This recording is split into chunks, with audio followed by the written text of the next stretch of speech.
جو آخری نبی ہیں، آخری رسول ہیں، انتم سندیشٹا ہے، لاسٹ میسنجر ہے۔ اللہم صلی وسلم وبارک علیہ۔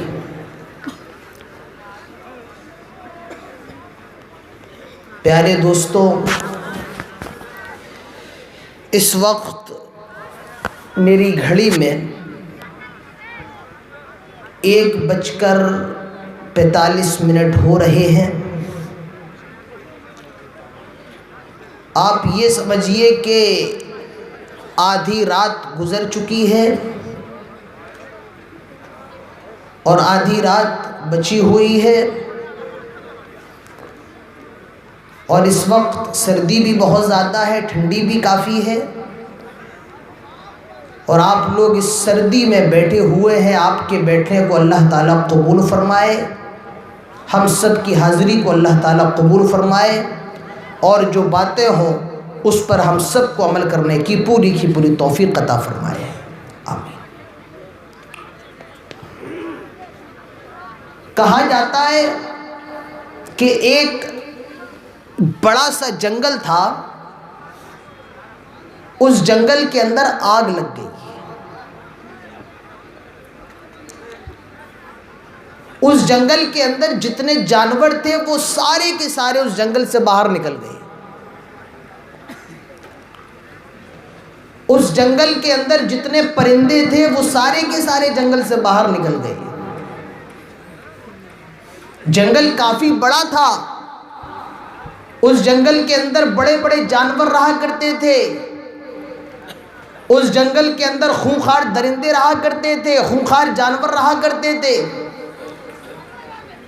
اس جنگل کے اندر چڑیاں رہتی تھیں، پرندے رہا کرتے تھے۔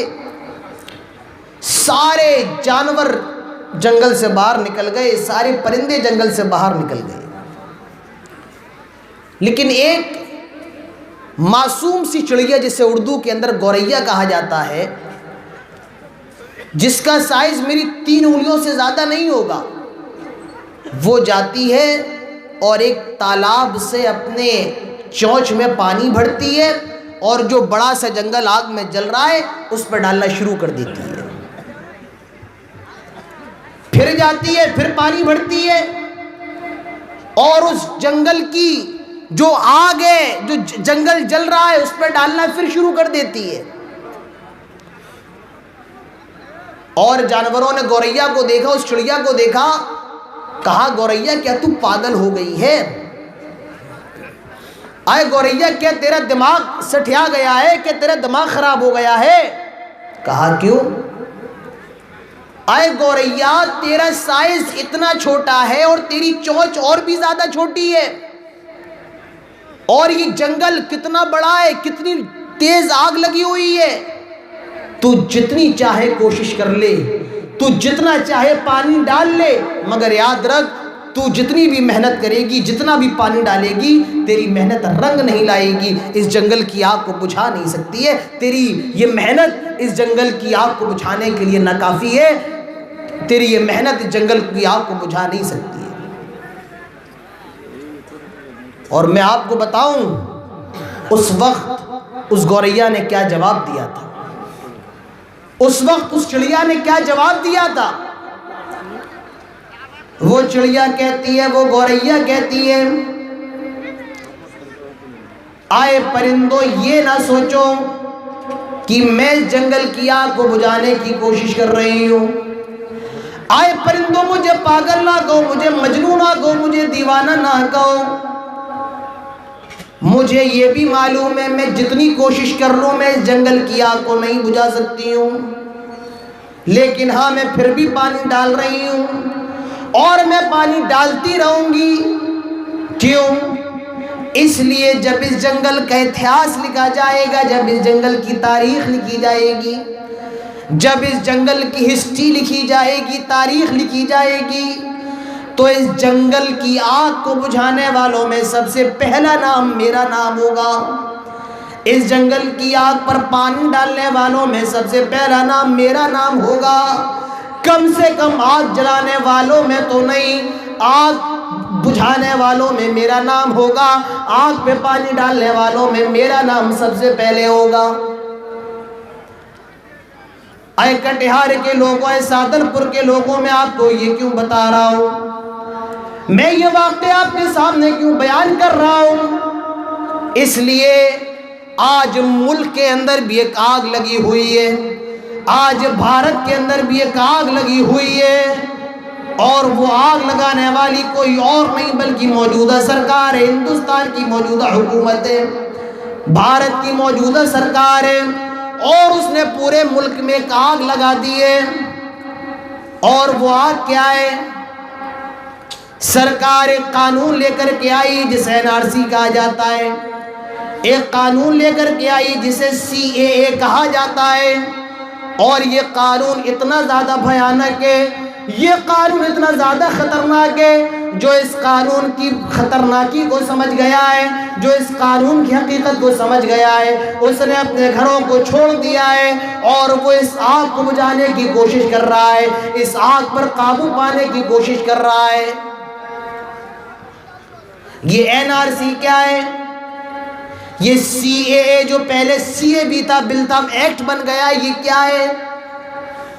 CAA کے ذریعے آپ اگر ہندوستان کے ناگرک ہو یا نہیں ہو، لیکن آپ غیر مسلم ہیں، آپ مسلمان نہیں ہیں، یہودی ہیں، عیسائی ہیں، سکھ ہیں، جین ہیں، بودھ ہیں، کوئی بھی ہو، اور آپ بس اتنا کہہ دیں کہ میں ہند پاکستان سے آیا ہوں، میں بنگلہ دیش سے آیا ہوں، میں افغانستان سے آیا ہوں، آپ کو ہندوستان کا ناگرک مان لیا جائے گا، اور آپ مسلمان ہیں، آپ کے باپ دادا ہندوستان کے رہنے والے ہیں، لیکن آپ کے پاس یہ ثبوت رہو کہ آپ بھارت کے ناگرک ہیں، آپ کو اس ملک سے نکال دیا جائے گا، اور آپ کو ہندوستان کا شہری نہیں مانا جائے گا۔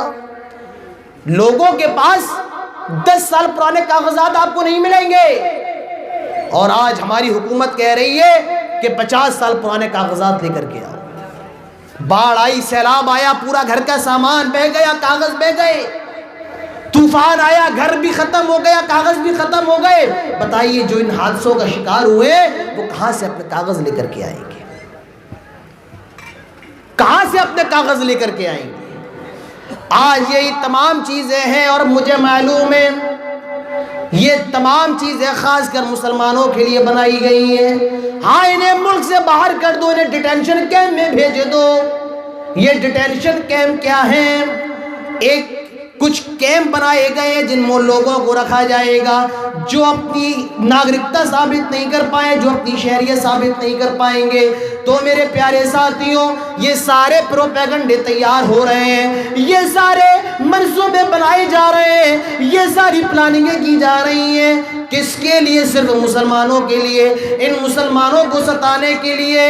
تو میرے پیارے ساتھیوں، ہمیں اور آپ کو آج کی تقریر میں کیا جاننا ہے؟ ہمیں اور آپ کو آج کی تقریر میں کیا سمجھنا ہے؟ سب سے پہلے یہ سمجھو، یہ مصیبتیں ہمارے اوپر کیوں آ رہی ہیں، یہ پریشانیاں ہمارے اوپر کیوں آ رہی ہیں، اور ان پریشانیوں کا علاج کیا ہے، اس ظلم سے نمٹنے کا علاج کیا ہے، ایسے موقع پر ہمیں اور آپ کو کیا کرنا چاہیے؟ یہ پریشانیاں آ کیوں رہی ہیں اور ہمیں اور آپ کو کرنا کیا ہے؟ آج بس آپ ان دو چیزوں کو سمجھ لیجیے، ان دو چیزوں کو۔ یہ پریشانیاں کیوں آ رہی ہیں؟ آئیے میں اس کا جواب آپ کو قرآن کی ایک آیت سے دیتا ہوں۔ اس کا جواب اللہ تعالیٰ دے رہا ہے، اور اللہ تعالیٰ جواب کیا دے رہا ہے؟ غور کیجیے۔ اللہ تعالیٰ فرماتا ہے وَمَا أَصَابَكُم مِّن مُّصِيبَةٍ فَبِمَا كَسَبَتْ أَيْدِيكُمْ وَيَعْفُو عَن كَثِيرٍ۔ آئے کٹیہار کے لوگوں، آئے سادل پور کے لوگوں، آئے ہندوستان میں رہنے والوں، سنو، اللہ فرماتا ہے وَمَا أَصَابَكُم مِّن مُّصِيبَةٍ، تمہاری اوپر جو بھی مصیبتیں آ رہی ہیں، خواہ وہ NRC کی شکل میں ہو، CAA کی شکل میں ہو، NPR کی شکل میں ہو، اللہ تعالیٰ فرماتا ہے وَمَا أَصَابَكُم مِّن مُّصِیبَةٍ فَبِمَا كَسَبَتْ أَیْدِیکُم، یہ تمہارے اپنے اعمال کا نتیجہ ہے، یہ تمہارے گناہوں کا نتیجہ ہے، یہ تمہاری بددینی کا نتیجہ ہے، یہ تمہارے پاپوں کا نتیجہ ہے۔ وَیَعْفُو عَنْ کَثِیر، اور کتنے زیادہ گناہ تو ایسے ہیں اللہ تعالیٰ معاف کر دیتا ہے، ہر گناہ پر تمہاری پکڑ نہیں کرتا ہے، لیکن کچھ گناہوں پر تمہاری پکڑ کر لیتا ہے، اور اس لیے اللہ نے ہم سب کی پکڑ کر لی ہے، اور اللہ نے ہمارے اوپر مصیبت نازل فرما دی ہے، اور وہ مصیبتیں عارضی کی شکل میں، وہ مصیبت سی اے کی شکل میں۔ مصیبتیں کیوں آ رہی ہیں؟ اللہ فرماتا ہے تمہارے پاپوں کی وجہ سے آ رہی ہیں۔ آج میں آپ کو بتاؤں، معاف کیجیے، آپ کو بری لگ جائے لگ جانے دو، آپ کو غلط لگے لگ جانے دو، مجھے اس کی پرواہ نہیں ہے۔ آپ میں کتنے لوگ ایسے میرے سامنے موجود ہوں گے، یہاں قرآن سن رہے ہیں، حدیثیں سن رہے ہیں، رسول کی باتیں سن رہے ہیں، اور مجھے معلوم ہے کچھ لوگ ایسے ہوں گے جو ابھی بھی گٹکا کھا رہے ہوں گے، جن کے منہ میں پان کی گلوری ہوگی، جن کے منہ میں گٹکا ہوگا اور وہ گٹکا چبا رہے ہوں گے۔ ہم اتنے بغیرت ہو گئے ہیں، ہم اتنے زیادہ بے شرم ہو گئے ہیں، ہم تقریریں بھی سنو اس میں بھی گٹکا کھائیں، ہم جلسے میں جائیں اس میں تمباکو کھائیں، ہم قرآن و حدیث سننے جائیں اس میں سگریٹ پئیں، ہم اتنے زیادہ بغیرت ہو گئے ہیں، ہم تو اتنے زیادہ بغیرت ہو گئے ہیں، رات میں جلسہ سنیں صبح فجر کی نماز چھوڑ دیں، رات میں جلسہ سنیں ظہر کی نماز چھوڑ دیں، عصر کی نماز چھوڑ دیں، مغرب عشاء چھوڑ دیں۔ یہ ہمارے اعمال کا نتیجہ، یہ ہماری بددینی کا نتیجہ ہے۔ ہم بددین ہو گئے، اللہ تعالیٰ نے ہمارے اوپر مصیبتوں کو نازل کر دیا ہے۔ ہم خراب ہو گئے، اللہ تعالیٰ نے خراب لوگوں کو ہمارے اوپر نازل کر دیا ہے۔ آپ جب اسلامی تاریخ کا مطالعہ کریں گے تو خلافت امیہ کے اندر ایک بڑا ظالم اور جابر بادشاہ گزرا ہے، اس کا نام تھا حجاج ابن یوسف۔ یہ جتنا خطرناک اس کا نام ہے، یہ اتنا خطرناک بھی ہے۔ یہ حجاج ابن یوسف وہ ہے جس نے ایک صحابی کا قتل کیا تھا۔ حجاج ابن یوسف وہ ہے جس نے اس کے اپنے وقت کے علماء کو ستایا تھا، پریشان کیا تھا، ظلم کیا کرتا تھا۔ اس کے وقت میں ایک بہت بڑے امام تھے، امام حسن بصری رحمۃ اللہ علیہ۔ لوگ امام حسن بصری کے پاس جاتے ہیں اور کہتے ہیں امام حسن بصری دیکھیے، امام حسن بصری دیکھیے حجاج ہم پہ کتنا زیادہ ظلم کر رہا ہے، کتنا زیادہ ستا رہا ہے، کتنا زیادہ مار رہا ہے، کتنا زیادہ پریشان کر رہا ہے۔ جانتے ہو اس وقت حجاج ابن یوسف نے کیا، اس وقت حسن بصری نے کیا کہا تھا؟ امام حسن بصری فرماتے ہیں ما جاء الحجاج الا بذنوبنا، آئے حجاج ابن یوسف کی شکایت لے کر کے آنے والوں، آئے حجاج ابن یوسف کو برا بھلا کہنے والوں، سن لو ما جاء الحجاج الا بذنوبنا، یہ جو حجاج ہمارے اوپر مسلط کیا گیا ہے، یہ جو حجاج ہمارے اوپر آیا ہے، الا بذنوبنا، یہ ہمارے گناہوں کا نتیجہ ہے، یہ ہمارے پاپوں کا نتیجہ ہے، یہ ہماری بدعمالیوں کا نتیجہ ہے۔ معلوم یہ چلا آج یہ جو وقت کے فرعون اور وقت کے حامان ہمارے اوپر مسلط کیے گئے ہیں، یہ ہمارے گناہوں کا نتیجہ ہے، جو ہمیں مار رہے ہیں، ہم اس ملک سے نکالنے کی کوشش کر رہے ہیں، ہماری ماں بہنوں کی عزتوں کو لوٹا جا رہا ہے، یہ اس لیے کہ ہم خراب ہو گئے ہیں۔ اللہ تعالیٰ نے ظالم اور جابر بادشاہوں کو ہمارے اوپر مسلط کر دیا ہے، ہم خراب ہوئے ہیں، اللہ نے خراب لوگوں کو ہمارے اوپر مسلط کر دیا ہے۔ میرے پیارے ساتھیوں، کبھی اپنے آپ کا جائزہ لے لینا، میرے نوجوانوں کبھی اپنے آپ کو دیکھ لینا کہ آج ہمارے اندر اسلام ہے، کہ آج ہمارے اندر دین ہے، کہ آج ہمارے ظاہر سے اسلام نظر آ رہا ہے۔ کٹھیار آ جاؤ، پٹنہ چلے جاؤ، دلی چلے جاؤ، بمبئی چلے جاؤ، اور اپنے نوجوانوں کو دیکھو، ان کی زبان پر یا تو کھانے کی باتیں، یا تو پینے کی باتیں، یا بیہودہ باتیں ہیں، یا گالی ہے، اور اس کے علاوہ کچھ نظر نہیں آتا ہے۔ بتاؤ کیا یہی اسلام ہے؟ آج ہمارے کتنے مسلمان ایسے ہیں جو گوشت تو بڑے شوق سے کھاتے ہیں، اپنے آپ کو مسلمان بھی کہتے ہیں، لیکن جب ان کے چہروں کو دیکھو ان کی شکلوں کو دیکھو، ان کی شکلوں پر اسلام نظر نہیں آتا ہے، ان کی شکلیں نبی کی سنت سے خالی ہوتی ہیں، ان کی شکلیں یہودیوں کی طرح ہوتی ہیں، ان کی شکلیں عیسائیوں کی طرح ہوتی ہیں، وہ اپنی داڑھیوں کو منڈواتے ہیں۔ مجھے بتائیے کیا یہ مسلمان ہیں؟ کیا ان کے ظاہر سے اسلام نظر آ رہا ہے؟ آج ہماری ماؤں بہنوں کو دیکھو، وہ اپنے گھروں سے بے پردہ ہو کر کے نکل رہی ہیں۔ آج ہمارے نوجوانوں کو دیکھو، وہ رات میں موبائلوں پر لگے ہوئے ہیں، یوٹیوب چلا رہے ہیں، فیس بک چلا رہے ہیں، واٹس ایپ چلا رہے ہیں، اور اس میں گندی گندی فلمیں دیکھ رہے ہیں۔ آپ بتائیے اللہ کی مدد کہاں سے آئے گی؟ اللہ تعالیٰ ہم پر اپنی مدد کو کہاں سے نازل کرے گا؟ یہ ہمارے نوجوانوں کے حالات ہیں۔ کن کن چیزوں کو آپ کے سامنے رکھا جائے اور کن کن چیزوں کو آپ کے سامنے نہیں رکھا جائے۔ آپ بات کر رہے ہیں آر ایس ایس کی، اس نے 100 سال محنت کی ہے آر ایس ایس نے، اور 100 سال محنت کرنے کے بعد آج وہ اس مقام پہ پہنچی ہے، آج اس مقام پر کہ وہ پورے ہندوستان پہ حکومت کر رہی ہے۔ 100 سال محنت کی ہے۔ مجھے بتائیے آپ نے 100 سال کیا کیا ہے؟ آپ 100 سال کیا کرتے رہے؟ نہیں مولانا عادل صاحب، ہم نے 100 سال کچھ نہیں کیا ہے۔ ان کی یہاں ہر چیز کا قانون ہے، ایک سسٹم ہے۔ ان کی یہاں سسٹم کیا ہے؟ صبح کے 6 بج رہے ہو، سردی ہو، گرمی ہو، برسات ہو، طوفان ہو، آندھی ہو، آپ کو صبح 6 بجے میدان کے اندر آنا ہوگا، وہاں ورزش کرنا ہوگی۔ اور ہمارے نوجوان دن کے 8 بجے تک سوئے ہوئے ہیں، 9 بجے تک سوئے ہوئے ہیں، 10 بجے تک سوئے ہوئے ہیں۔ جو چیزیں ہماری تھی وہ لوگوں نے لی اور کامیاب ہو گئے، اور جو چیزیں ان کی تھی وہ ہم نے لے لی۔ میرے پیارے ساتھیوں، آج ہماری یہ حالت کیوں ہے؟ ہم پر ظلم کیوں ہو رہا ہے؟ اللہ تعالیٰ فرماتا ہے لوگوں، مسلمانوں، تمہارے پاپوں کی وجہ سے ہو رہا ہے، تمہارے گناہوں کی وجہ سے ہو رہا ہے۔ ہم خراب ہو گئے ہیں، اسی لیے اللہ تعالیٰ نے خراب لوگوں کو ہمارے اوپر مسلط کر دیا ہے، ہمارے اوپر خراب لوگوں کو مسلط کر دیا ہے۔ آج ہم ڈر رہے ہیں کہیں NRC ہو گئی، CAB ہو گئی، اور ہم کاغذ نہیں دکھا پائیں گے تو ہمیں ڈیٹینشن کیمپ میں بھیجا جائے گا۔ میرے پیارے ساتھیوں، اللہ کے نبی کے ساتھ بھی NRC ہوئی ہے، اللہ کے نبی کے ساتھ بھی CAA ہوا ہے، اور اللہ کے نبی کو ڈیٹینشن کیمپ میں ڈالا گیا ہے۔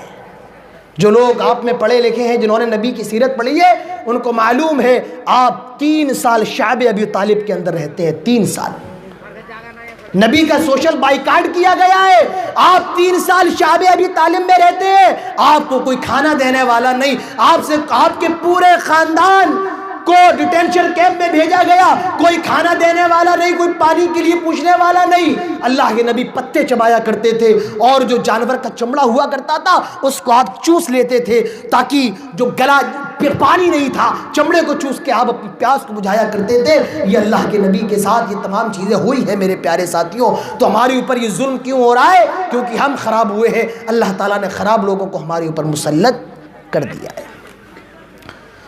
تو یہ تو ظلم ہوا، اور ہو سکتا ہے یہ اللہ تعالیٰ ہماری اور آپ کی آزمائش کر رہا ہو، ہمارا آپ کا امتحان لے رہا ہو کہ ہم اور آپ ایسے موقع پر کیا کر رہے ہیں۔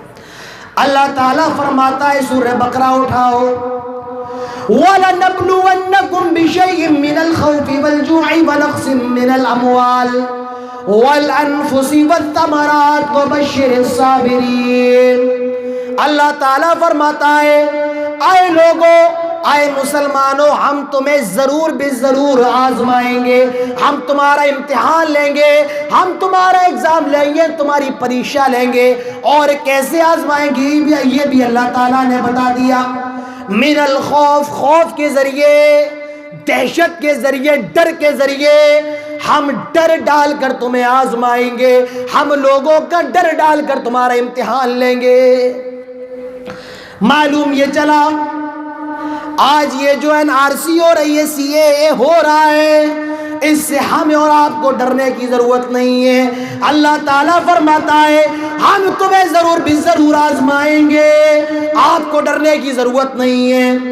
ہو سکتا ہے اللہ تعالیٰ آزما رہا ہو، اللہ تعالیٰ ہمارا اور آپ کا امتحان لے رہا ہو، ہمیں اور آپ کی پریشا لے رہا ہو، آزما رہا ہو، آپ کو ڈرنے کی ضرورت نہیں ہے، نہیں، آپ کو اپنے ایمان پہ پختہ رہنے کی ضرورت ہے، آپ کو اپنے اسلام پر مضبوط رہنے کی ضرورت ہے، اور آپ لوگوں تک اسلام کی شکشا پھیلانے کی ضرورت ہے، آپ کو ڈرنے کی ضرورت نہیں ہے۔ کتنے لوگ آئے، ابو جہل نے بھی اسلام کو مٹانے کی کوشش کی، مسلمانوں کو مٹانے کی کوشش کی، ابو لہب نے بھی مسلمانوں کو مٹانے کی کوشش کی، عتبہ نے بھی مسلمانوں کو ختم کرنے کی کوشش کی، عتبہ، شیبہ، ربیہ، یہ سارے مل گئے مگر یہ بھی مسلمانوں کا کچھ نہ بگاڑ سکے۔ جارج ڈبلیو بش نے بھی کتنی کوشش کی، وہ بھی نہ مٹا سکا۔ کتنے سورما دنیا کے بڑے بڑے گزرے، وہ سارے لوگ بھی مسلمانوں کو ختم نہیں کر سکے۔ تو بھلائی چائے بیچنے والا مسلمانوں کا کیا بگاڑ سکتا ہے؟ چائے بیچنے والے اسلام کا کیا بگاڑ سکتا ہے؟ میرے پیارے ساتھیو، آپ کو پریشان ہونے کی ضرورت نہیں ہے، آپ کو ڈرنے کی ضرورت نہیں ہے۔ کون مسلمانوں کا کیا بگاڑ سکتا ہے؟ فرعون، نمرود، حامان، شداد، ابو جہل، ابو لہب، عتبہ، شیبہ، ربیہ، جب یہ سارے مل کر اسلام کا کچھ نہ بگاڑ سکے تو بھلائی چائے بیچنے والا اسلام کا کیا بگاڑ سکتا ہے؟ میرے پیارے ساتھیوں، اللہ تعالیٰ فرماتا ہے من الخوف، ہم تمہیں خوف کے ذریعے بھی آزما سکتے ہیں، ڈر کے ذریعے بھی آزما سکتے ہیں۔ جو چائے بیچنے والا ہو، جو تڑی پار ہو، اس سے آپ اور ہم ڈر رہے ہیں، اس سے ڈرنے کی ضرورت نہیں ہے۔ خوف کے ذریعے آزما سکتا ہے اللہ تعالیٰ۔ اور اللہ تعالیٰ فرماتا ہے والجوع، ہم تمہیں بھوک کے ذریعے بھی آزمائیں گے، ونقص من الاموال، اور ہم تمہارے مالوں میں کمی کر کے بھی آزمائیں گے، والانفس والثمرات، اور تمہاری جانیں لے کر بھی آزمائیں گے، اور پھلوں میں، کھیتی باڑیوں میں کمی کر کے بھی آزمائیں گے، وبشر الصابرین، اور خوشخبری ہے صبر کرنے والوں کے لیے۔ تو میرے پیارے ساتھیوں، یہاں اللہ تعالیٰ یہ بتا رہا ہے ہمیں آزمائے گا، امتحان لے گا۔ اور میں آپ کو یہ بھی بتاؤں، اس آیت کی زمر میں، آیت کے ضمن میں سب سے پہلے جناب محمد رسول اللہ صلی اللہ علیہ وسلم کو آزمایا ہے۔ اللہ نے سب سے پہلے اپنے نبی کو آزمایا ہے تاکہ کوئی یہ نہ کہہ دے کہ دیکھو اللہ تعالیٰ صرف ہمیں آزما رہا ہے۔ نہیں، اللہ نے سب سے پہلے اپنے نبی کو آزما لیا ہے، جناب محمد رسول اللہ صلی اللہ علیہ وسلم کو آزما لیا ہے۔ اللہ نے آپ کو خوف کے ذریعے بھی آزمایا ہے۔ اللہ کے نبی لیٹے ہوئے ہیں اور آپ کی تلوار ایک پیڑ پر لٹکی ہوئی ہے۔ ایک بدو آیا، ایک دیہاتی آیا، اس نے آپ کی تلوار کو اتار لیا۔ میرے نبی کی آنکھ کھل گئی، آپ کی آنکھ کھل جاتی ہے، وہ تلوار لیا آپ کے سامنے موجود ہے اور کہہ رہا ہے اے محمد بتا تجھے میرے ہاتھوں سے کون بچا سکتا ہے؟ تجھے میرے ہاتھوں سے کون بچا سکتا ہے؟ ننگی تلوار لیے، آئے محمد تلوار میرے ہاتھوں میں، تیرے ہاتھ میں تلوار نہیں ہے اور تیرے صحابہ بھی تیرے پاس نہیں ہے۔ آئے محمد بتا تجھے مجھ سے کون بچا سکتا ہے؟ جانتے ہو میرے نبی کی زبان پر نکلا اللہ، مجھے اللہ بچانے والا ہے، مجھے اللہ بچانے والا ہے۔ یہی فرق ہوتا ہے کہ اللہ کو ماننے والے میں اور غیر اللہ کو ماننے والے میں۔ اللہ کو ماننے والا کبھی نہیں ڈرتا ہے اور غیر اللہ کو ماننے والا کتا بلی چوہے سے بھی ڈر جاتا ہے۔ راستے میں جا رہا ہے اور ایک بلی نکل جائے، ارے بلی نے راستہ کاٹ دیا ہے، اب سفر نہیں کر سکتے۔ ایک پرندہ اڑا اور اڑ کے الٹی طرف چلا گیا، لو پھر سفر نہیں کر سکتے۔ تو ایک اللہ کو ماننے والا کسی سے نہیں ڈرتا ہے، کوئی بھی ہو، کتنا بھی بڑا ہو، کسی سے نہیں ڈرتا ہے۔ اور غیر اللہ کو مارنے والا کتا بلی چوہے سے بھی ڈر جاتا ہے۔ تو آپ کو ڈرنے کی ضرورت نہیں ہے، آپ کو باطل کے خلاف کھڑے ہونے کی ضرورت ہے۔ ہاں آپ کو ضرورت ہے، یاد رکھیے ہندوستان میں پردھان منتری بعد میں ہے، ہندوستان میں گرہ منتری بعد میں ہے، ہندوستان میں راشٹرپتی بعد میں ہے، سب سے پہلے اگر کچھ ہے تو وہ ہندوستان کا سمویدھان ہے، ہندوستان کا کانسٹیٹیوشن ہے، ہندوستان کا آئین ہے، اور ہمیں اور آپ کو لڑنا ہے ہندوستان کے قانون کے لیے، ہندوستان کے کانسٹیٹیوشن کی حفاظت کے لیے لڑنا ہے میرے پیارے ساتھیوں، آپ کو لڑنا ہے، مگر ہاں ڈرنے کی ضرورت نہیں ہے، ڈرنے کی ضرورت نہیں ہے، جا دی ہوئی تو اسی کی تھی، حق تو یہ ہے کہ حق ادا نہیں ہوا، آپ کو ڈرنے کی ضرورت نہیں ہے، آپ کو باطل کے خلاف اٹھنے کی ضرورت ہے۔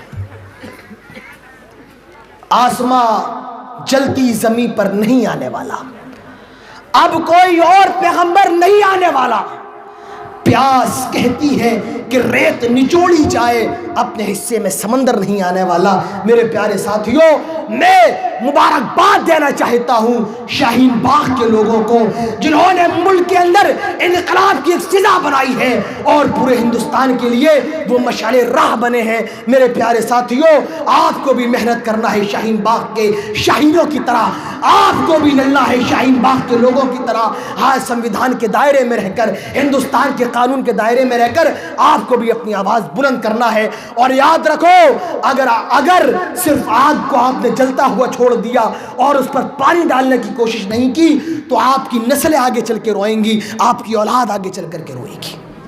اب آپ کو خاموش رہنے کی ضرورت نہیں ہے۔ اور ایک بات کہوں، ہمارے اور آپ کی یہاں سب سے بڑی پرابلم کیا ہے، سب سے بڑی پریشانی کیا ہے؟ ہم اور آپ جاہل ہیں، بالکل ہم اور آپ بہت آلسی، ہمیں آتا جاتا کچھ نہیں ہے۔ ہم نے دیکھ لیا بارش ہونے والی ہے، بادل آ گئے، ہم اپنی چھتری نہیں نکالیں گے اور یہ سوچتے ہیں بارش ہونے تو پھر چھتری نکالیں گے، اور اچانک بارش ہوتی ہے، ہم اور آپ بھیگ جاتے ہیں، پھر اس کے بعد چھتری نکالتے ہیں۔ بتائیے چھتری نکالنے کا کوئی فائدہ ہے اب؟ ارے بارش ہو گئی، آپ بھیگ گئے، اب کپڑوں کو کیسے سکھایا جائے، آپ کو اس کی تیاری کرنا ہے۔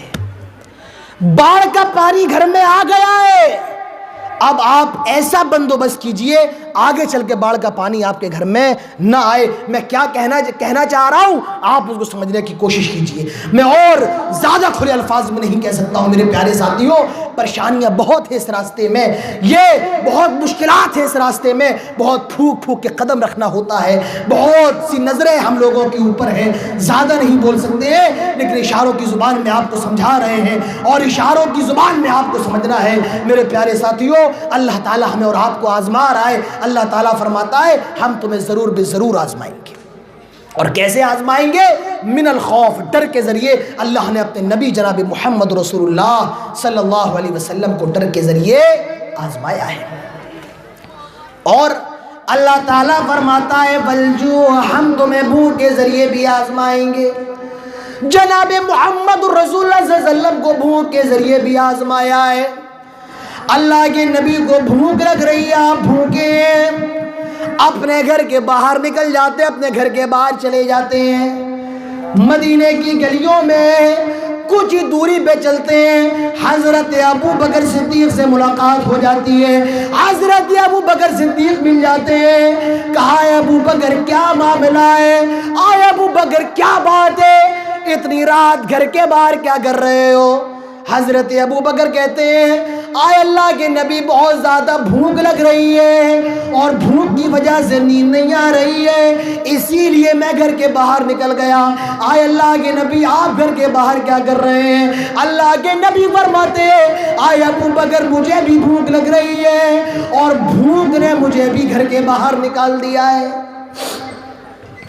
آپ اور آگے بڑھتے ہیں، حضرت عمر فاروق مل جاتے ہیں، حضرت ابو بکر بھی ساتھ میں، اللہ کے نبی عمر فاروق کو دیکھتے ہیں، آئے عمر کیا ماجرا ہے؟ اتنی رات گئے گھر کے باہر کیا کر رہے ہو؟ آئے اللہ کے نبی بھوک لگ رہی ہے اور بھوک نے گھر کے باہر نکال دیا ہے۔ میرے پیارے ساتھیو، اللہ نے جناب محمد رسول اللہ صلی اللہ علیہ وسلم کو بھوک کے ذریعے بھی آزمایا ہے، بھوک کے ذریعے بھی امتحان لیا ہے، آپ کو بھی بھوک کے ذریعے آزما سکتا ہے۔ اللہ کرے ایسا نہ ہو لیکن ہم اور آپ اگر ڈیٹینشن کیمپ میں چلے گئے، وہاں کھانے کی بھی دقت ہوگی، پینے کی بھی دقت ہوگی، لیکن آپ کو یہ سمجھنا ہے کہ اللہ تعالیٰ آزما رہا ہے۔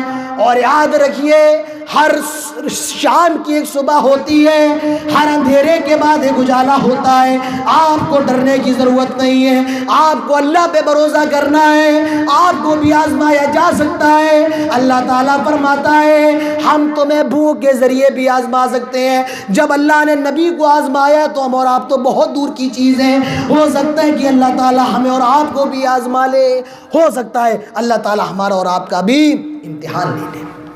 اور وَنَقْسِم مِّنَ الْأَمْوَالِ وَالْأَنفُسِ، ہم تمہارے اپنوں کی جانیں لے کر بھی آزمائیں گے، ہم تمہارے اپنوں کو بھی مار کر کے آزمائیں گے۔ ہاں دیکھو اللہ نے نبی کو کیسے آزمایا ہے، نبی کے اپنوں کی جانیں کیسے لی ہیں۔ ابھی اللہ کے نبی ماں کے پیٹ کے اندر ہے، اللہ کے نبی پیدا نہیں ہوئے، آپ کی ولادت نہیں ہوئی ہے، آپ کا جنم نہیں ہوا ہے، آپ ماں کے پیٹ کے اندر ہے۔ آپ کے والد عبداللہ کا انتقال ہو جاتا ہے، آپ کے والد عبداللہ مر جاتے ہیں، انتقال ہو جاتا ہے۔ آپ نے کبھی اپنے باپ کو نہیں دیکھا تھا، آپ نے کبھی اپنے والد کو نہیں دیکھا۔ آپ جب پیدا ہوئے 6 سال کے ہو گئے، آپ دائی حلیمہ کے گھر پہ، اور آپ جنگل میں بکریاں چرا رہے ہیں۔ یہ جو لوگ کھڑے ہوئے ہیں ان سے گزارش ہے یہ بیٹھ جائیں، جو بیٹھے ہوئے ہیں وہ تو بہت اچھا ہے، جو کھڑے ہوئے ہیں وہ بیٹھ جائیں۔ اللہ کے نبی دائی حلیمہ کی یہاں پر بکریاں چرا رہے ہیں، 2 فرشتے آتے ہیں، انہوں نے جناب محمد رسول اللہ صلی اللہ علیہ وسلم کو پکڑا اور آپ کے سینے کو چیرا، آپ کے دل کو نکالا۔ جو اور بچے آپ کے ساتھ تھے وہ ڈر گئے اور دوڑے دوڑے دائی حلیمہ کے گھر پہ آئے اور کہنے لگے آئے حلیمہ قتل محمد، محمد تو قتل کر دیے گئے، قتل محمد، محمد تو مار دیا گیا، محمد تو قتل کر دیا گیا۔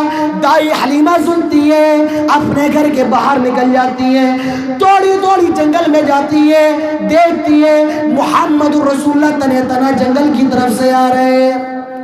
کہا بیٹا یہ بچے کہہ رہے ہیں تمہیں تو مار دیا گیا تھا، تمہیں تو قتل کر دیا گیا تھا۔ کہا ماں 2 لوگ آئے تھے، انہوں نے میرے سینے کو پکڑا تھا، میرے سینے کو چیرا تھا اور میرا دل نکالا تھا اور پھر اسی جگہ پر رکھ دیا، میرے سینے کو بند کر دیا تھا۔ دائی حلیمہ اس واقعے سے بہت زیادہ ڈر جاتی ہیں اور وہ محمد ابن عبداللہ کو لے کر مکہ جاتی ہیں اور آمنہ کو دے دیتی ہیں، آیا آمنہ تم سنبھالو، تمہارا بیٹا ہے، میں نے 6 سال تک پرورش کر لی ہے، اب تم اپنے بچے کا خیال رکھو، میں نے 6 سال تمہارے بچے کی پرورش کر لی ہے، اب تم اپنے بچے کا خیال رکھو۔ دائی حلیمہ محمد رسول اللہ کو لے کر مدینہ چلی جاتی ہیں، چلو بیٹا میں تمہیں تمہاری نانی کے گھر پہ لے کے چلتی ہوں۔ آپ کو مدینہ لے جاتی ہیں، آپ پورا 1 مہینہ مدینہ کے اندر رہتے ہیں، اپنے نانا ماموں کے ساتھ کھیلتے ہیں، اور 1 مہینے کے بعد جب آپ لوٹتے ہیں تو آپ کی ماں بنا آپ سے کہتی ہے بیٹا چلو آج میں تمہیں تمہارے باپ کی قبر دکھاتی ہوں، بیٹا چلو میں تمہیں تمہارے باپ کی قبر پہ لے چلتی ہوں۔ جب تم میرے پیٹ کے اندر تھے تمہارے باپ کا انتقال ہو گیا تھا، تمہارا باپ مر گیا تھا، چلو میں تمہیں تمہارے باپ کی قبر پہ لے کے چلتی ہوں۔ ایک جگہ ہے جسے ابوا کہا جاتا ہے، مقام ابوا، وہاں پر اللہ کے نبی کے والد کی عمر ہے، آمنہ آپ کو مقام ابوا لے کر کے جاتی ہیں۔ نبی اکرم اپنے والد کی قبر کو دیکھتے ہیں، آپ کی آنکھوں میں آنسو آ جاتے ہیں، آپ رونے لگتے ہیں، آپ کی آنکھوں سے آنسو کرنے لگتے ہیں، یہ میرے باپ کی قبر ہے۔ لوگوں غور کرو، جس نے کبھی اپنے باپ کے چہرے کو نہیں دیکھا ہے، جس نے کبھی اپنے باپ کی شکل کو نہیں دیکھا ہے، جب اس نے اپنے باپ کی قبر کو دیکھا ہوگا تو اس کے دل پر کیا گزر رہی ہوگی۔ آمنہ لے جاتی ہے، بیٹا یہ تیرے باپ کی قبر ہے، میرے نبی کی آنکھوں میں آنسو آ جاتے ہیں، یہ میرے باپ کی قبر ہے۔ میں نے آج تک اپنے باپ کو نہیں دیکھا ہے، یہ تو میرے دنیا میں آنے سے پہلے مر گیا تھا۔ اللہ کے نبی رونے لگتے ہیں، آپ کی آنکھوں سے آنسو آ جاتے ہیں۔ آمنہ بھی رو رہی ہیں، آمنہ کے بھی آنسو گر رہے ہیں۔ آمنہ سوچنے لگتی ہیں اگر میں بھی رونے لگی تو میرے بچے کے دل پر کیا گزرے گی۔ انہوں نے محمد رسول اللہ کا ہاتھ پکڑا اور وہ محمد رسول اللہ کو لے جانے لگی۔ بیٹا چلو اب چلتے ہیں، دیر ہو رہی ہے، ہمیں مکہ بھی جانا ہے، چلو اب یہاں سے چلتے ہیں۔ وہ لے جا رہی ہے اور محمد رسول اللہ روتے جا رہے ہیں۔ آپ بار بار اپنے والد کی قبر کو مڑ مڑ کے دیکھ رہے ہیں۔ آمنہ نہ جانے آمنہ کے دل میں کیا خیال آتا ہے، نہ جانے آمنہ کیا سوچتی ہے، نہ جانے آمنہ کے دل میں کیا خیال آتا ہے۔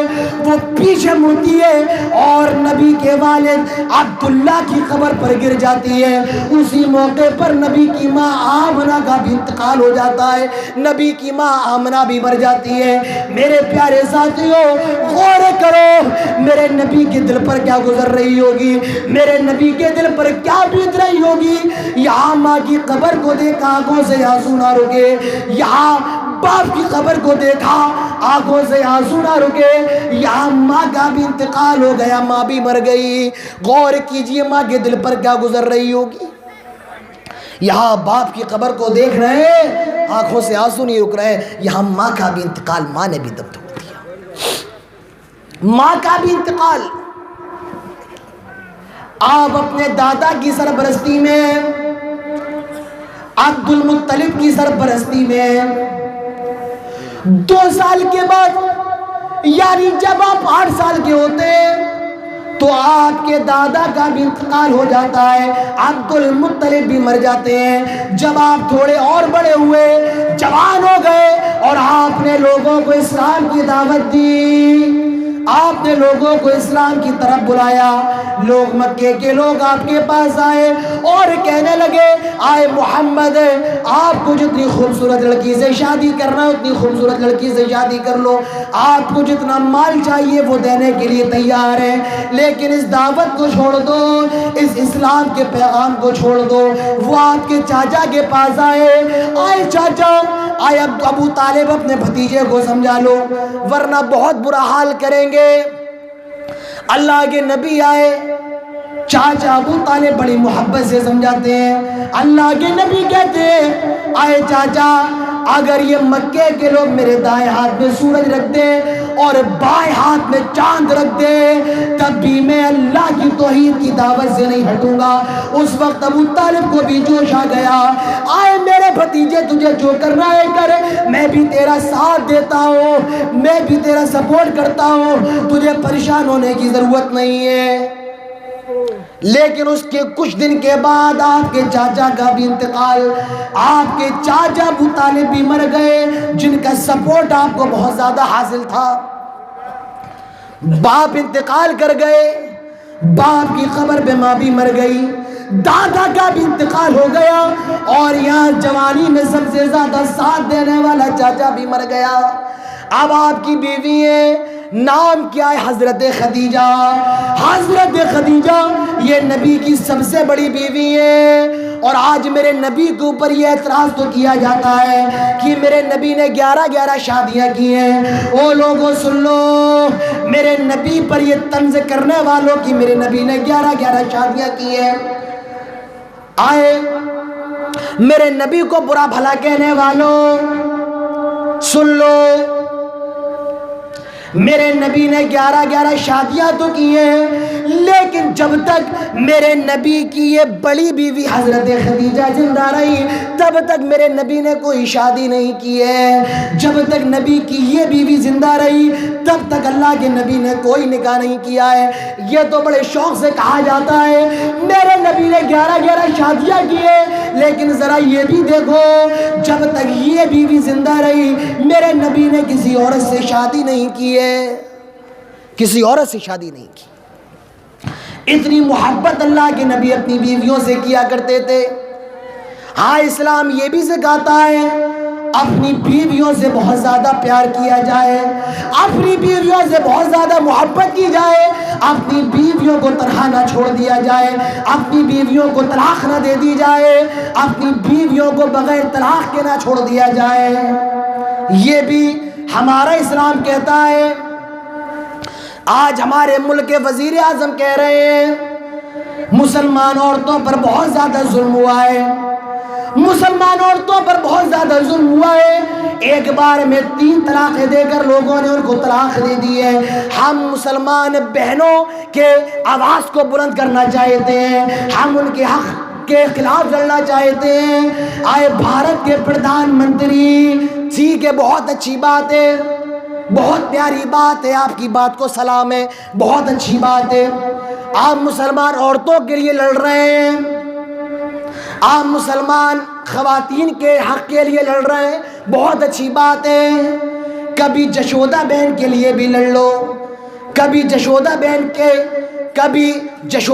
کو بھی اپنے گھر پہ لے آؤ، اس کے لیے کب آپ آواز اٹھائیں گے؟ آپ کی بیوی جس کو آپ نے طلاق بھی نہیں دیے، جس کو آپ نے طلاق بھی نہیں دیے اور آپ نے اس بیچاری کو چھوڑ دیا ہے، کبھی اس کو بھی اپنے گھر پہ لے آؤ، اس کے ساتھ بھی انصاف کر دو، اس کی بھی حق تلفی نہ کرو۔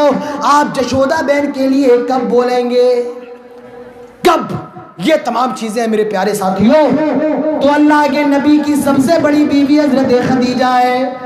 حضرت عائشہ ایک مرتبہ گوشت بناتی ہے اور اللہ کے نبی کو گوشت کی پلیٹ دیتی ہے، اللہ کے نبی گوشت کی پلیٹ لیتے ہیں، گوشت کی ایک بوٹی اٹھائی، آپ اپنے منہ کے قریب لے گئے، دیکھو ایسے گوشت کی پلیٹ اٹھائی، اپنے منہ کے قریب لے گئے، مگر کھائی نہیں، اسی پلیٹ کے اندر رکھ دی، اسی پلیٹ کے اندر کھائی نہیں۔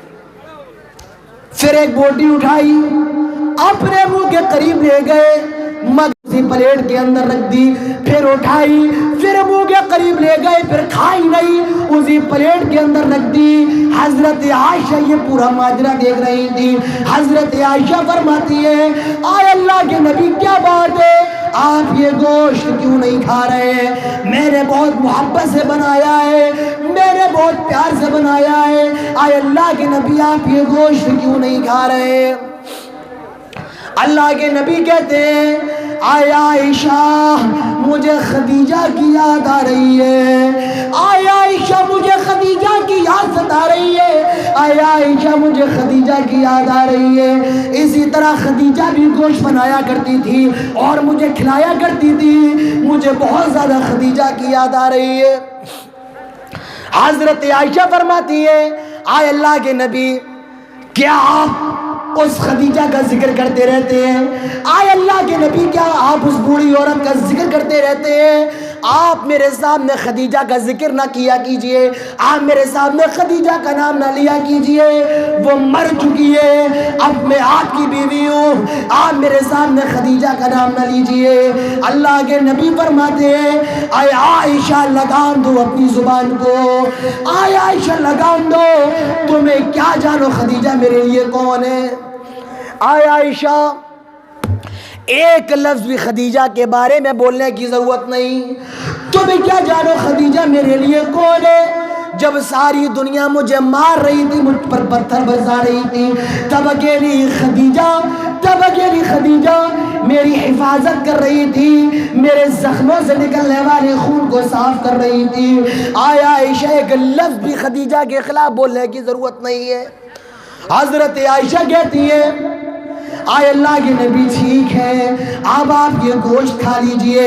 اللہ کے نبی کہتے نہیں، آئے عائشہ جب تک یہ گوشت سارے میرے خدیجہ کی سہیلیوں میں تقسیم نہ کیا جائے تب تک میں یہ گوشت نہیں کھاؤں گا، پہلے یہ خدیجہ کی سہیلیوں میں تقسیم کرو۔ میرے پیارے ساتھیوں، وَنَقْسِم مِّنَ الْأَمْوَالِ وَالْأَنفُسِ وَالثَّمَرَاتِ، ہم جانوں میں کمی کر کے بھی آزمائیں گے تو اللہ تعالیٰ ہمارے اپنوں کی جانیں لے کر بھی آزما سکتا ہے، ہمارے اپنوں کو مار کر بھی آزما سکتا ہے۔ تو یہ آزمائش کا دور ہے، یہ امتحان کا دور ہے، یہ آزمائش کی بھٹی میں جلنے کا دور ہے۔ یہ امتحان کی چکی میں پسنے کا دور ہے۔ آپ کو ایسے موقع پر اپنے اسلام کے پیغام کو بلند کرنا ہے، اپنے ایمان پہ قائم رہنا ہے، اپنے دین پہ قائم رہنا ہے۔ تو میرے پیارے ساتھیوں، مصیبتیں کیوں آ رہی ہیں، یہ پریشانیاں کیوں آ رہی ہیں؟ اس کی سب سے پہلی وجہ کیا ہے کہ ہم اور آپ خراب ہو گئے، ہم اور آپ بددین ہو گئے۔ اسی لیے اللہ تعالیٰ نے بددین لوگوں کو، خراب لوگوں کو ہمارے اوپر مسلط کر دیا ہے۔ سمجھ میں آ رہا ہے آپ کے نہیں آ رہا ہے؟ سمجھیے، جو باتیں کہہ رہا ہوں اس کو سنیے۔ یہ نہ ہو کہ آپ بیٹھے ہوئے ہو جلسے کے اندر اور دماغ لگاؤ آپ کا بازار کے اندر۔ اگر ایسا ہوگا تو سمجھ نہیں پائیں گے۔ ایک بار ایک ٹیچر اپنے اسٹوڈنٹ سے کہہ رہا تھا کہ دلی کے اندر قطب مینار ہے، اور جو اس کا اسٹوڈنٹ تھا وہ گھر کے بارے میں سوچ رہا تھا، اس کا دھیان نہیں تھا ٹیچر کی طرف۔ ٹیچر نے کہا دلی کے اندر قطب مینار ہے۔ کہا بیٹا بتاؤ دلی کے اندر کیا ہے؟ کہتا دلی کے اندر کتا بیمار ہے۔ تو کہیں ایسا نہ ہو جو کہہ رہا ہوں اس کو سمجھنے کی کوشش کیجئے۔ تو آج یہ حالات کیوں ہیں؟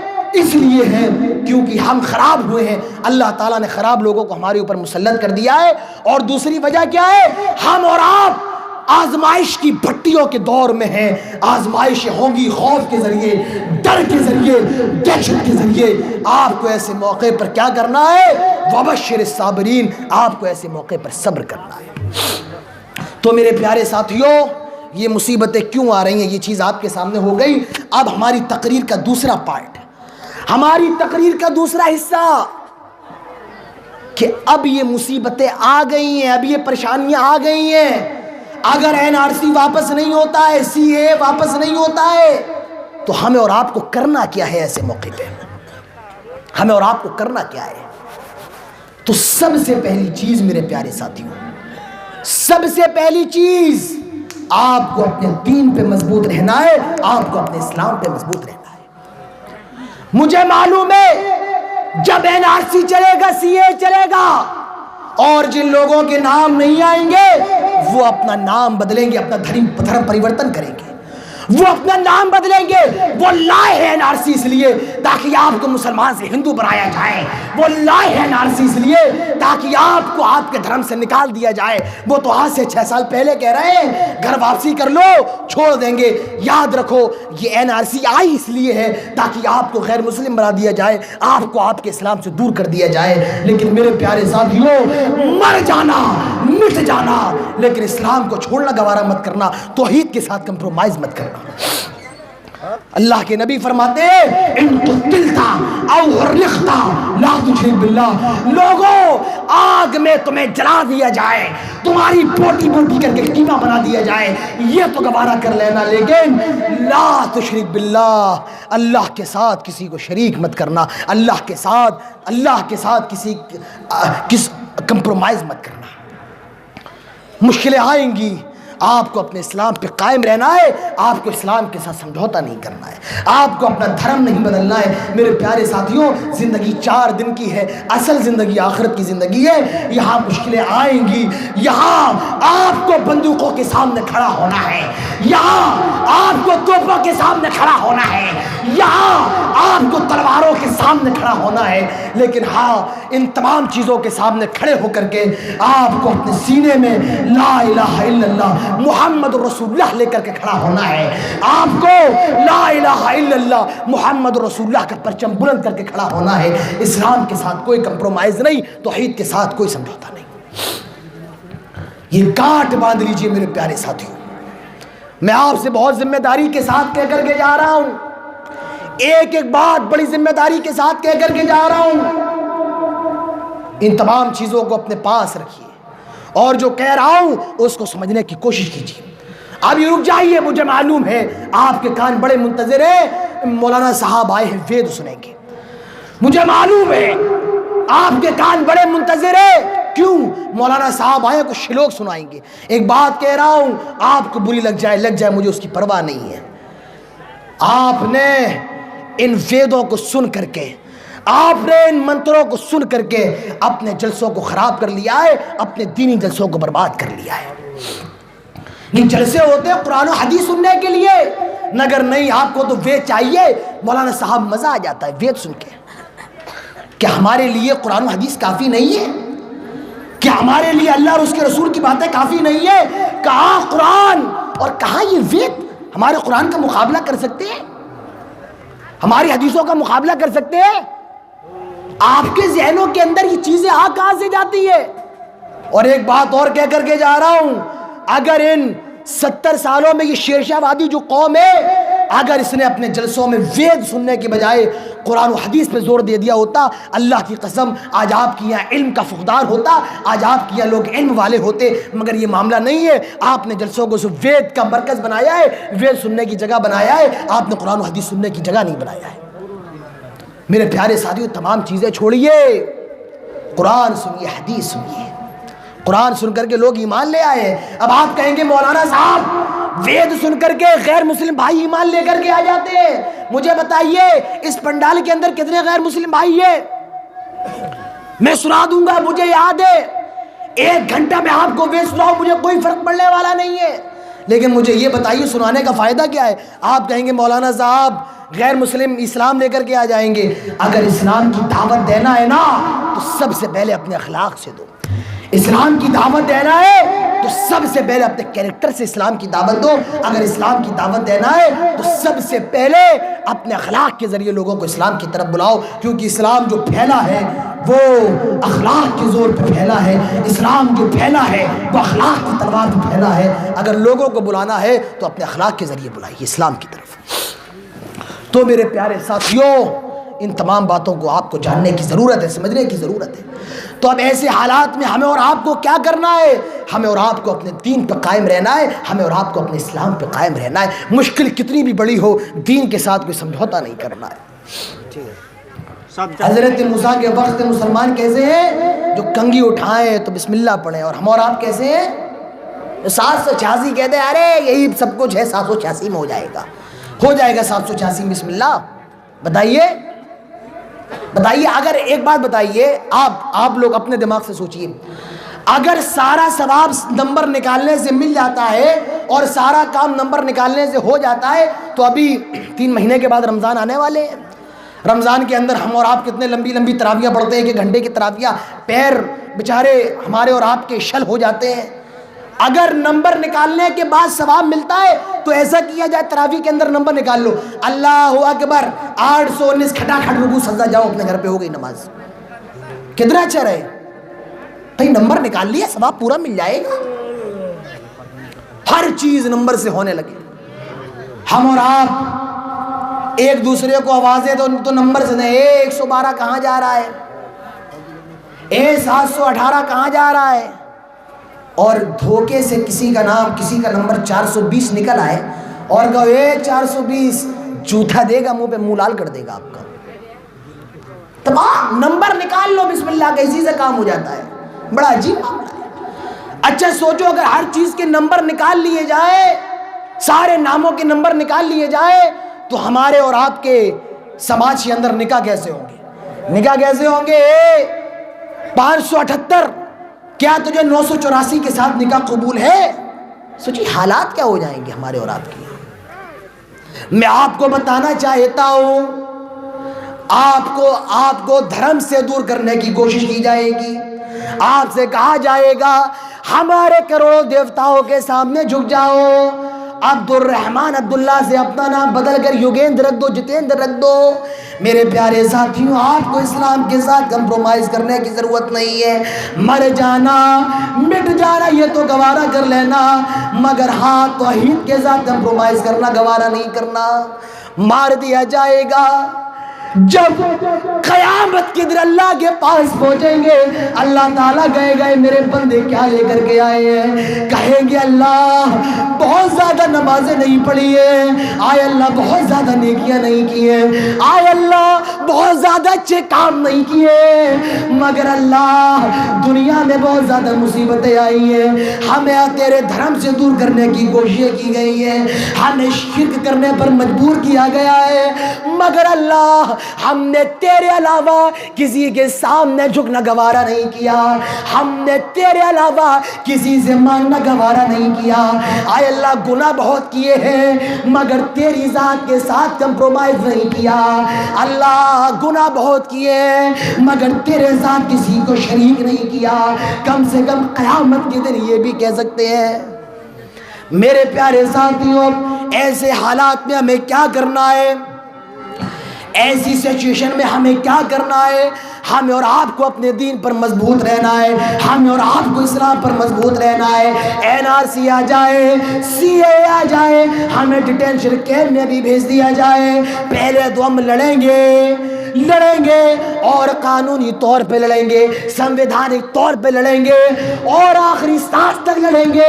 اور اگر ڈیٹینشن کیمپ میں بھیج بھی دیا جائے، رب کعبہ کی قسم ہم اپنا دھرم نہیں بدلیں گے، ہم اپنا مذہب نہیں بدلیں گے، کئی انشاءاللہ نہیں بدلیں گے انشاءاللہ۔ کتنی بھی بڑی پریشانی ہو میرے پیارے ساتھیوں، یہ نہیں، آپ کو لڑنا ہے۔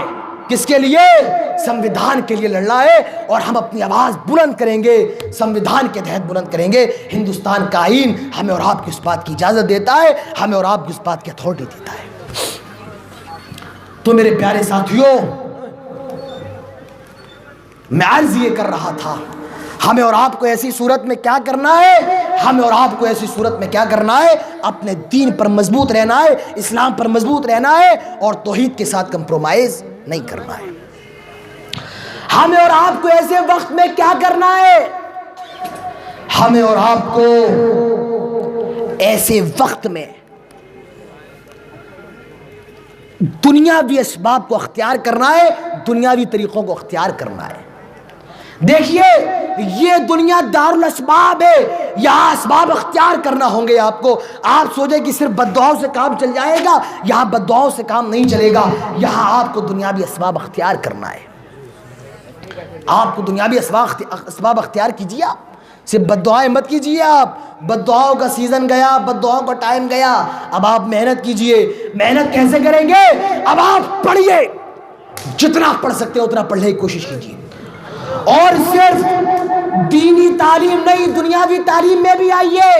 میں کہنا چاہتا ہوں شیرشاہ وادیوں، اپنے بچوں کو پڑھاؤ لکھاؤ، آدھی روٹی کھاؤ اپنے بچوں کو پڑھاؤ، ایک نوالہ کھاؤ اپنے بچوں کو پڑھاؤ، انہیں ڈاکٹر بناؤ، انجینئر بناؤ، انہیں وکیل بناؤ، انہیں کمشنر بناؤ، پولیس والا بناؤ۔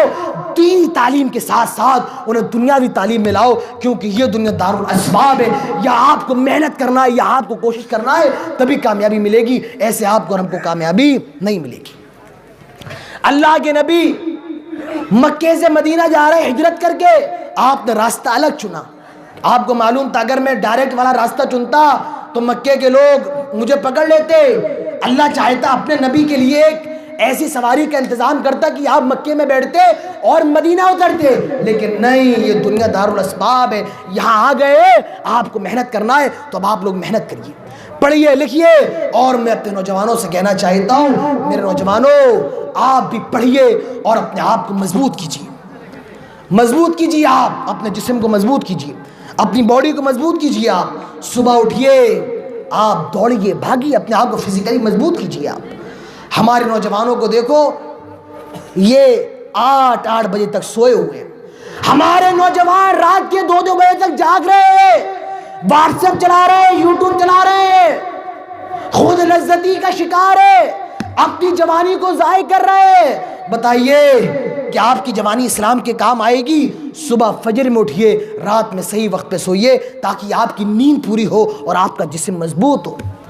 آپ صبح اٹھیں تو فجر کی نماز پڑھنے کے بعد دوڑیے، آپ جم جائیے، کیونکہ اللہ کے نبی فرماتے ہیں کمزور مومن سے اچھا اللہ تعالیٰ کو وہ مومن پسند ہے جو مضبوط ہو، جو طاقتور ہو۔ تو اپنے آپ کو طاقتور بنائیے، اپنے آپ سیلف۔ ہمارے ہندوستان کا قانون بھی کہتا ہے اگر کوئی آپ کو مارنے آ رہا ہے اور آپ سیلف ڈیفینس کے لیے، اپنے آپ کو بچانے کے لیے اگر کسی کو مارے اور وہ مر بھی جائے تو اس میں آپ کا کوئی دوش نہیں ہے۔ کیوں؟ کیونکہ وہ آپ کو مارنے آ رہا تھا، آپ نے تو اپنا بچاؤ کیا۔ معلوم یہ چلا آپ کو اپنا بچاؤ کرنا ہے تو اپنے آپ کو ذرا مضبوط کیجیے، اپنے آپ کو ذرا مضبوط کیجیے، اپنے آپ کو فٹ کیجیے، ذرا ورزش کیجیے، ریاض کیجیے۔ تو میرے پیارے ساتھیوں، ایسے وقت میں آپ کو یہ کرنا ہے، ایسے وقت میں آپ کو کیا کرنا ہے؟ ایسے وقت میں آپ کو تعلیم پہ زور دینا ہے، ایسے وقت میں اپنے پیسوں کو تعلیم کے لیے لگانا ہے اور برائیوں سے بچنا ہے۔ میرے نوجوانوں، یہ کچھ چیزیں تھی جو مجھے آپ کے سامنے رکھنا ہے۔ آج بڑے خطرات ہیں، میں کہہ رہا ہوں آج ایک آگ لگی ہوئی ہے، اس آگ کو بجھانے کی کوشش ہمیں اور آپ کو کرنا ہے۔ آئیے ایک دو وید بھی آپ کے سامنے رکھتے چلتے ہیں۔ اب رات بھی کافی ہو رہی ہے، پھر انشاءاللہ کبھی اور باتیں کریں گے۔ ایک آدھ وید آپ کے سامنے اور رکھ دیتے ہیں۔ وید آپ کے سامنے: اگیان ہیتو موہن مدن اندھکارم ناشم، اگیان ہیتو موہن مدن۔ لوگوں، ایک آدمی آئے گا جس کا نام موہن مدن ہوگا۔ اندھکارم ناشم، وہ اندھکار کا ناش کر دے گا، وہ برائیوں کا خاتمہ کر دے گا، وہ پاپ کا ستیہ ناش کر دے گا۔ دیکھیے موہن مدن میں آپ کو ایک قاعدہ بتاتا ہوں، سنسکرت کے اندر جس ورڈ کے آخر میں نہ ہوتا ہے وہ نازائد مانا جاتا ہے، یعنی اس کی کوئی ویلیو نہیں ہوتی ہے۔ موہن کے لاسٹ میں جو نہ ہے اس کو ختم کر دیجئے، مک بنتا ہے، اور جو مدن ہے اس کے بھی نا کو ختم کر دیجئے تو محمد بنتا ہے۔ محمد، موہن سے بھی نا کو ہٹائیے، مدن سے بھی نا کو ہٹائیے، بن جاتا ہے محمد۔ اور پوری دنیا جانتی ہے محمد، یہ محمد جناب محمد رسول اللہ صلی اللہ علیہ وسلم ہے، اور یہ مسلمانوں کے نبی کا نام ہے۔ اگیان ہیتو اندھکارم ناشم، موہن مدن اندھکارم ناشم۔ آئے لوگ، ایک آدمی آئے گا جس کا نام محمد ہوگا، جسے سنسکرت کے اندر محمد کہا جائے گا۔ اندھکارم ناشم، وہ اندھکار کا ناش کر دے گا۔ آپ دیکھیے جناب محمد رسول اللہ صلی اللہ علیہ وسلم نے اندھکار کا کیسے ناش کیا۔ یہ وہ عرب کے لوگ تھے جو بیٹی بعد میں پیدا ہوتی تھی اسے دفن کرنے کے لیے تیار ہو جایا کرتے تھے۔ اگیان ہیتو موہن مدن اندھکارم ناشم، لوگ اندھکار کا ناش کرنے آئے گا۔ جس قوم کے اندر لڑکی کو اتنا زیادہ منحوس سمجھا جاتا تھا کہ اس کی پیدائش کو باعث عار اور باعث شرم سمجھا جاتا تھا، اللہ کے نبی نے اس سماج میں لڑکی کی عزت کو اتنا زیادہ بلند کیا، اتنا زیادہ بلند کیا، اللہ کے نبی نے یہاں تک فرما دیا من عال جاریتین حتی تبلغ جا یوم القیامہ انا وہوا قد وضب اصابعہ۔ اللہ کے نبی فرماتے ہیں جس کے پاس دو بیٹیاں وہ اپنی بیٹیوں کو پڑھائے، لکھائے، ان کی اچھی پرورش کرے۔ اللہ کے نبی اپنی دونوں انگلیوں کو ملا کر کے فرماتے ہیں جتنی قریب میری دونوں انگلیاں ہیں قیامت کے دن اتنے قریب ایسے ایسا باپ اور اللہ کے نبی ہوں گے۔ عورت کی عزت کو، لڑکی کی عزت کو بلند کیا۔ اللہ کے نبی فرماتے ہیں جس کے پاس 4 بیٹیاں ہیں وہ جنت کے اندر جائے گا۔ ایک صحابی کے پاس 3 ہی بیٹیاں تھیں، وہ کہتے ہیں اللہ کے نبی اگر کسی کے پاس 3 بیٹیاں ہو تو، اللہ کے نبی فرماتے ہیں اگر کسی کے پاس 3 بیٹیاں ہیں تو وہ بھی جنت کے اندر جائے گا۔ ایک صحابی اور تھے، ان کے پاس 2 ہی بیٹیاں تھیں، کہا اللہ کے نبی جن کے پاس 2 بیٹیاں ہو تو، اللہ کے نبی کہتے ہیں من عال جاریتین حتی تبلغ جا یوم القیامہ انا وہوا قد وضم اصابعہ۔ اللہ کے نبی فرماتے ہیں جس کے پاس 2 بیٹیاں ہیں وہ اپنی بیٹیوں کی اچھی تربیت کرے، ان کو دین کی تعلیم دے اور ان کی اچھی جگہ شادی کر دے۔ ایسا باپ اور اللہ کے نبی قیامت کے دن اتنے قریب ہوں گے، اتنے قریب ہوں گے۔ وَضَمَّ أَصَابِعَهُ، اللہ کے نبی نے اپنی دونوں انگلیوں کو ملا کر کے فرمایا جتنی قریب میری دونوں انگلیاں ہیں قیامت کے دن اتنے قریب اللہ کے نبی اور ایسے باپ ہوں گے۔ تو میرے پیارے ساتھیوں سمجھیے اسلام کے اندر عورت کی عزت کیا ہے، اسلام کے اندر لڑکی کا مقام کیا ہے۔ لڑکی اگر کسی گھر میں لڑکی پیدا ہو لوگ منہ بنا لیتے ہمارے گھر میں لڑکی پیدا ہوئی ہے، ارے یہ منحوس کیوں پیدا ہو گئی، اس کی شادی کرنا ہوگی، اس کو کھلانا پلانا ہوگا۔ میرے پیارے ساتھیوں لڑکی زحمت نہیں ہے بلکہ لڑکی اللہ تعالیٰ کی طرف سے رحمت ہے، لڑکی اللہ کی طرف سے زحمت نہیں ہے، لڑکی رحمت ہے اللہ کی طرف سے۔ اچھا ایک بات بتائیے، اگر آپ کے گھر میں لڑکا پیدا ہو تو آپ کو کیا کرنا ہے 7ویں دن؟ آپ لوگ جواب دیں گے سارا کام میرا نہیں ہے بولنے کا، مجھے یہ بھی معلوم چلے کہ آپ کے سمجھ میں کچھ آ رہا ہے. آپ جواب دیں گے اگر 7ویں دن اگر لڑکا گھر میں پیدا ہوا تو 7ویں دن آپ کو کیا کرنا ہے؟ نہیں ختنہ نہیں، عقیقہ بھی کرنا ہے. ہاں کچھ لوگ ختنہ بھی سامنے کہہ رہے ہیں، وہ تو کرنا ہی ہے آپ کو. 7ویں دن آپ کو عقیقہ کرنا ہے. اور عقیقے میں کتنے جانور آپ ذبح کریں گے؟ 2 جانور ذبح کریں گے. بالکل صحیح کہا. یہاں ایک بہت سمجھدار آدمی بیٹھے ہوئے ہیں. کتنے جانور ذبح کرنا ہے؟ 2 جانور. اور اگر لڑکی ہوتی ہے تو 1 جانور. دیکھیے لڑکی کتنی بڑی رحمت ہے، جیسے ہی دنیا کے اندر آئی باپ کا خرچہ بچا لیا. اگر لڑکا ہوتا 2 جانور 10-20 ہزار کا خرچہ ہوتا، 20,000. اور لڑکی ہوئی 1 جانور 7-8 ہزار میں آپ کا عقیقہ ہو گیا. تو لڑکی رحمت ہے یا زحمت ہے؟ لڑکی اللہ تعالیٰ کی طرف سے رحمت ہے، لڑکی زحمت نہیں ہے. اپنی لڑکیوں کو رحمت سمجھو میرے پیارے ساتھیوں. میری ماں بہنوں اپنے مقام کو سمجھو، اپنی عزت کو سمجھو، اپنے مرتبے کو سمجھو. آج کچھ لوگوں نے ہماری ماں بہنوں کو تارے دکھا دیے ہیں، اور آج ہماری مسلمان عورتیں بھی کہہ رہی ہیں اسلام نے عورت کو پاؤں کی جوتی بنا دیا ہے، اسلام نے عورت کو برقعے کے اندر قید کر دیا ہے. میری ماں بہنوں اسلام نے آپ کو برقعے کے اندر قید نہیں کیا ہے، بلکہ اسلام نے آپ کی رسپیکٹ کو بلند کیا ہے، اسلام نے آپ کی عزت کو بلند کیا ہے، اسلام نے آپ کی مہتوپورتا بتائی ہے، آپ کا مقام بتایا ہے. ایک بات بتائیے، پہلے آج سے 6-7 سال پہلے چائنا کے موبائل چلا کرتی تھی. آپ لوگوں نے چلائے چائنا کے موبائل؟ ان کی قیمت کیا ہوتی تھی؟ 500 روپے، 600 روپے، 700، 1000. اور ان موبائل کی کوئی ویلیو نہیں ہوتی تھی، کوئی اہمیت نہیں ہوتی تھی. یہاں پڑا ہوا ہے، وہاں پڑا ہوا ہے. لیکن اب جو موبائل چل رہا ہے سیمسنگ کا چل رہا ہے، کوئی ویوو رکھا ہوا ہے، کوئی اوپو 12,000 15,000 کے. ان موبائلوں کی بہت اہمیت ہے. آپ اپنے موبائل پہ کور چڑھاتے ہیں، آگے بھی کور چڑھاتے ہیں، پیچھے بھی کور چڑھاتے ہیں. کیوں؟ تاکہ میرا موبائل خراب نہ ہو. میری ماں بہنوں اللہ نے اسلام نے آپ کے اوپر کور چڑھایا ہے کیونکہ اسلام کے لیے آپ بہت اہم ہیں. اگر عورت نیک ہوتی ہے آنے والی نسلیں نیک ہوتی ہیں، اور اگر عورت خراب ہو جاتی ہے تو آنے والی نسلیں خراب ہوتی ہیں. اسی لیے عربی کے اندر کہا جاتا ہے المرأۃ نصف الامہ، عورت یہ سماج کا آدھا حصہ ہوتی ہے. اگر عورت صحیح ہے تو پورا سماج صحیح ہے، اور اگر عورت خراب ہے تو پورا سماج خراب ہے. میرے پیارے ساتھیوں، اجیان ہیتو محمد اندھکارم ناشم، اندھکار کا ناش کرنے والا ہوگا. اس کا نام کیا ہوگا؟ محمدن ہوگا، محمد ہوگا. اور محمد یہ ہمارے نبی جناب محمد رسول اللہ صلی اللہ علیہ وسلم کا نام ہے. میرے پیارے ساتھیوں، آج یہ پیغام دینے کی ضرورت ہے. پروین توگڑیا جی،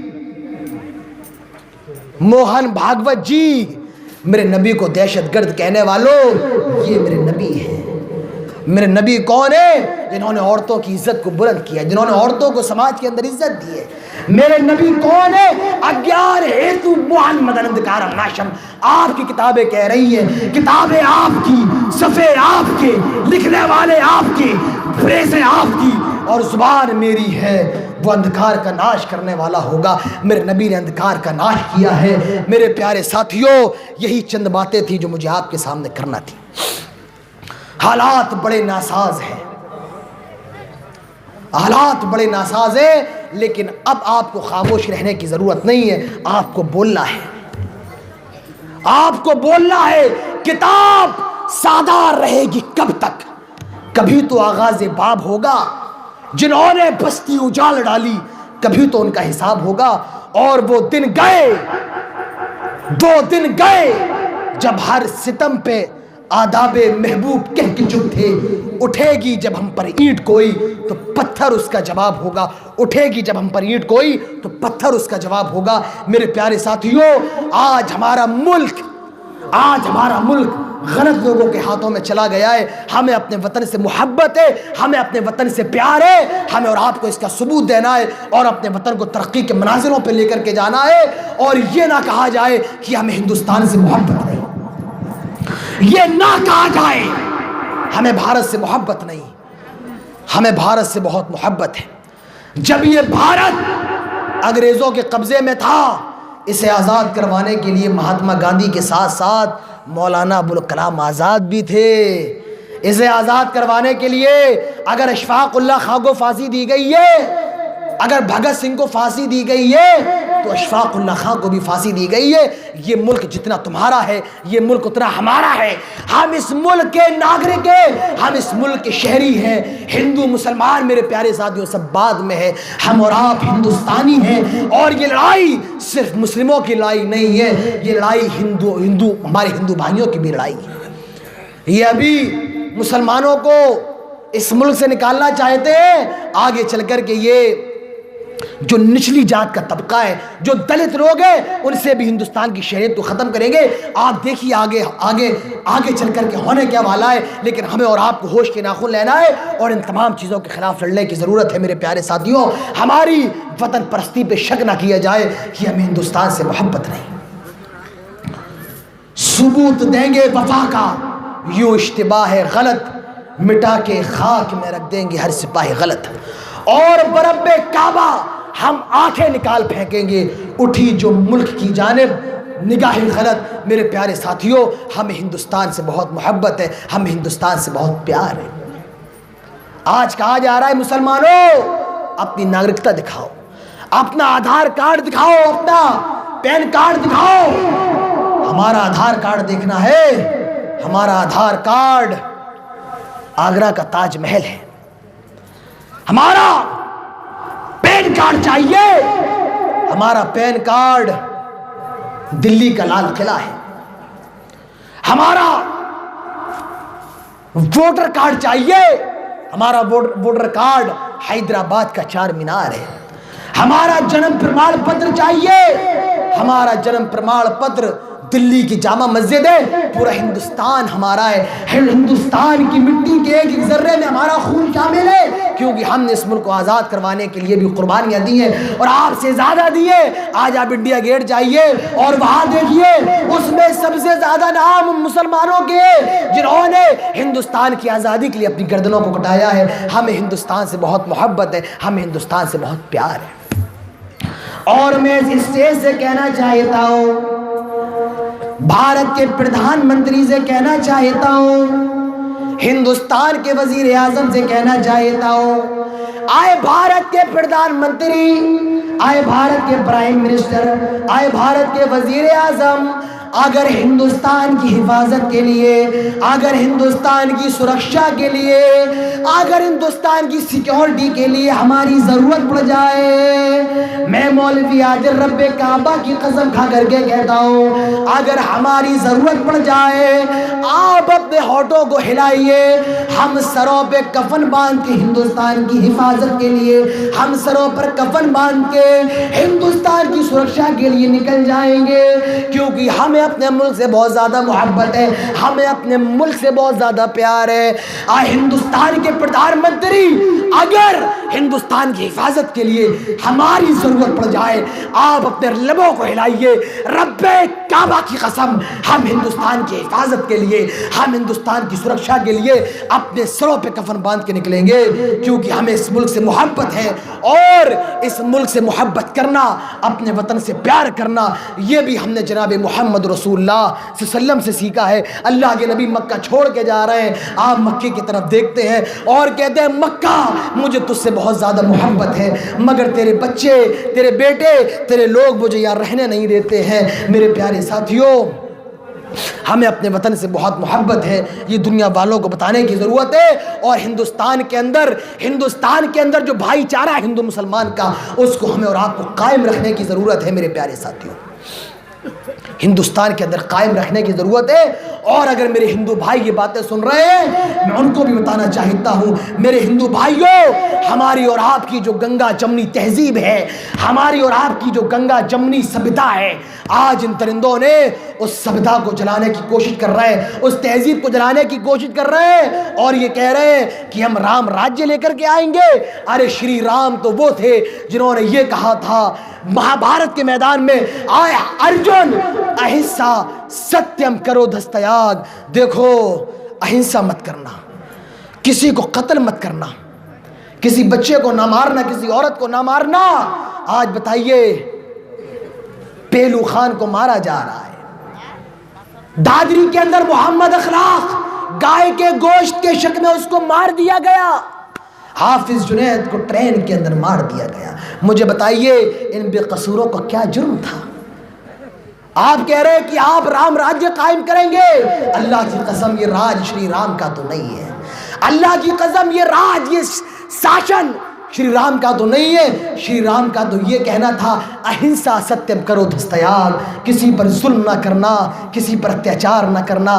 آج یہ ظلم ہو رہا ہے، آج عورتوں کو مارا جا رہا ہے، مسلمان بچوں کو مارا جا رہا ہے، آج پہلو خان کو مارا جا رہا ہے، حافظ عظیم کو مارا جا رہا ہے۔ یہ رام راجیہ نہیں ہو سکتا ہے میرے پیارے ساتھیوں، میرے پیارے ساتھیوں۔ میں آپ سے پھر کہنا چاہ رہا ہوں، یہ NRC، یہ CAA، یہ NPR، تمام چیزیں آ چکی ہیں، لوک سبھا سے پاس ہو چکی ہے، راج سبھا سے پاس ہو چکی ہے، یہ ہندوستان کا قانون بن چکی ہے، نافذ ہو چکی ہے ہندوستان کے اندر۔ یہ الگ بات ہے،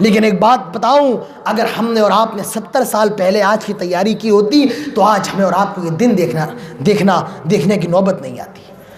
تو یہ تمام چیزیں ہیں، بس آپ سے یہی کہنا ہے، اب آپ اپنی آواز کو اٹھائیے، کیونکہ ہندوستان کا قانون آپ کو اس کی اجازت دیتا ہے، ہندوستان کا کانسٹیٹیوشن آپ کو اس کی اجازت دیتا ہے۔ آپ اس بل کے، آپ اس ایکٹ کے خلاف اپنی آواز کو بلند کیجئے، اور اتنا بلند کیجئے کہ سرکار ہمارے سامنے اپنے گھٹنے جھکا لے اور اس بل کو اور اس قانون کو واپس لے لے۔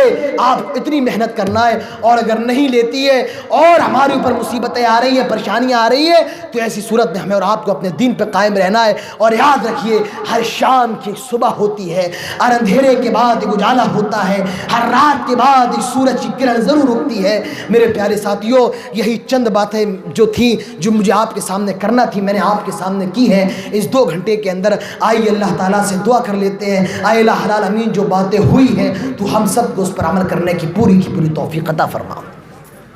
اے الہ العالمین، آج ہمارا ملک ہندوستان بڑے نازک دور سے گزر رہا ہے، اے اللہ ہمارے ملک کے اندر امن و امان قائم کر دے، اے اللہ ہمارے ملک کے اندر چین و سکون قائم کر دے۔ اللہ ہم تجھ سے یہ دعا کرتے ہیں، اس ہندوستان کے اندر مسلمان بھی پریشان ہیں، غیر مسلم بھی پریشان ہیں، اللہ ان سب کی پریشانیوں کو دور فرما دے۔ اے الہ العالمین، اس قبرستان کے سلسلے میں جن لوگوں نے آج اس پروگرام کا انعقاد کیا ہے، اور بہت ہی مخلص مولانا مفیض الدین نذیری صاحب جو یہاں پر موجود ہیں، بہت مخلص انسان ہیں، آپ کے گاؤں کے بہت اچھے انسان ہیں۔